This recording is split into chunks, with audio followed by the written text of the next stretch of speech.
tight. Try as I might, I can't get it right. Dark as night. A single, small, invisible midget. These were the words of Christine, one of our participants, who was reflecting on her feelings of working in her male-dominated organisation. Hi, I'm Dr. Gillian Danby. I'm owner-director of Artistry and Leadership and a professional coach and mentor working mainly with executives. I'm also an associate lecturer at Northumbria University. Hello, I'm Dr. Gosia Ciesielska and I'm Associate Professor of Organisation Studies at Northumbria University. I'm also a business and professional coach. My story with diversity started 15 years ago on United Nations programme Equal back in Poland. It was very important for both of us to write this book because despite there being many legislative changes over the past 50 years that were aiming to equal the field for women, very little has changed. There was also the introduction of gender mainstreaming at the United Nations meeting in 1995. But again, little change, and the change that has been in place has been symbolic. However, we know that through our coaching that art-based methods can have a positive impact on women.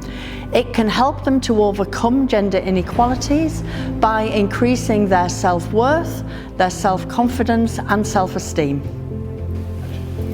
What we mean by art-based methods, it's using creativity to encourage reflection, introspection, and find a positive way forward from a difficult situation. There are three elements that we're focusing in our coaching.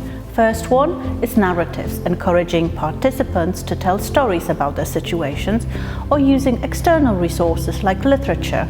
For example, we used Shakespeare play As You Like It in one of our workshops to structure reflection around gender stereotype threat.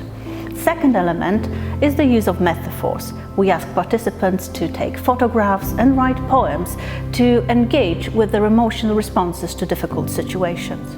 And third element is the sensory engagement, to link body and mind, to find out the way how we react to difficult situations and how we can get control over it.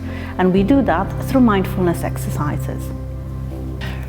Returning to Christine, she had felt like an office girl in her organisation despite being a partner. In addition to the poem, she had also taken a photograph of a single cup on a table that she described as feeling like a solitary, discarded object. Thank you for taking the time to watch our short video, and we hope that you enjoy our book.